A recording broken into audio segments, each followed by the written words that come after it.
Bonjour, bienvenue sur ma thérapie.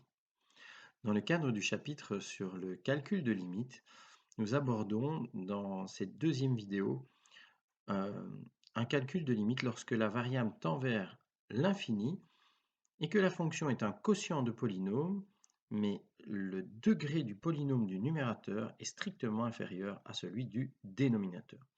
Donc par exemple ici, j'ai un deuxième degré au numérateur, 5x carré moins x plus 1, et un troisième degré au dénominateur 2x cube plus 7x carré plus 8x plus 4. Le domaine a déjà été calculé pour ce genre de dénominateur dans des vidéos précédentes. Donc ici, c'est tous les réels, sauf moins 2, qui est la valeur qui annule le dénominateur.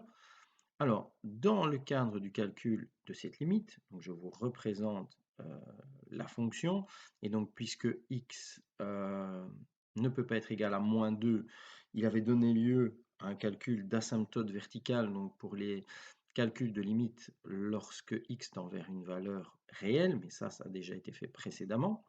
Maintenant, je vais m'intéresser à ce qui se passe lorsque x prend des valeurs infinies. Donc, dans ce cas-ci, le calcul de la limite sera tout simplement égal à 0.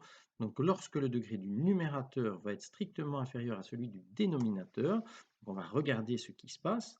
Donc, dans la première vidéo où les degrés étaient égaux, je vous avais dit qu'on s'intéressait à regarder uniquement les plus grandes puissances, puisque au numérateur 5x carré va devenir tellement grand lorsque x tend vers l'infini que moins x plus 1 sera négligeable. Et c'est la même chose au dénominateur pour 7x carré plus 8x plus 4 qui deviendra négligeable par rapport à 2x cube. Il me reste donc dans cette fonction numérateur 5x carré sur 2x cube. Je peux donc simplifier les termes en x carré. Il me restera donc 5 au numérateur et 2x au dénominateur. Lorsque je remplace x par l'infini, je vais avoir 5 divisé par l'infini, et 5 sur l'infini, c'est l'inverse de quelque chose de très grand, c'est quelque chose de très petit, c'est-à-dire un epsilon. Quand je travaillerai en moins l'infini, 5 sur moins l'infini va converger vers 0 moins, et en plus l'infini, 5 sur plus l'infini va converger en 0 plus.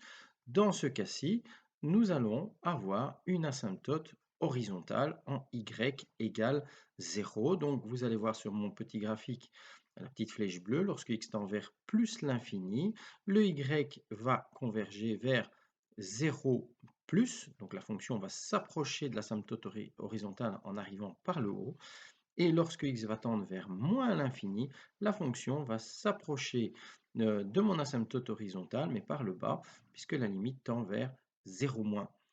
Voilà, j'espère que j'ai été clair. Je vous retrouve dans une prochaine vidéo où nous allons aborder le cas où le degré du polynôme du numérateur est strictement supérieur à celui du dénominateur.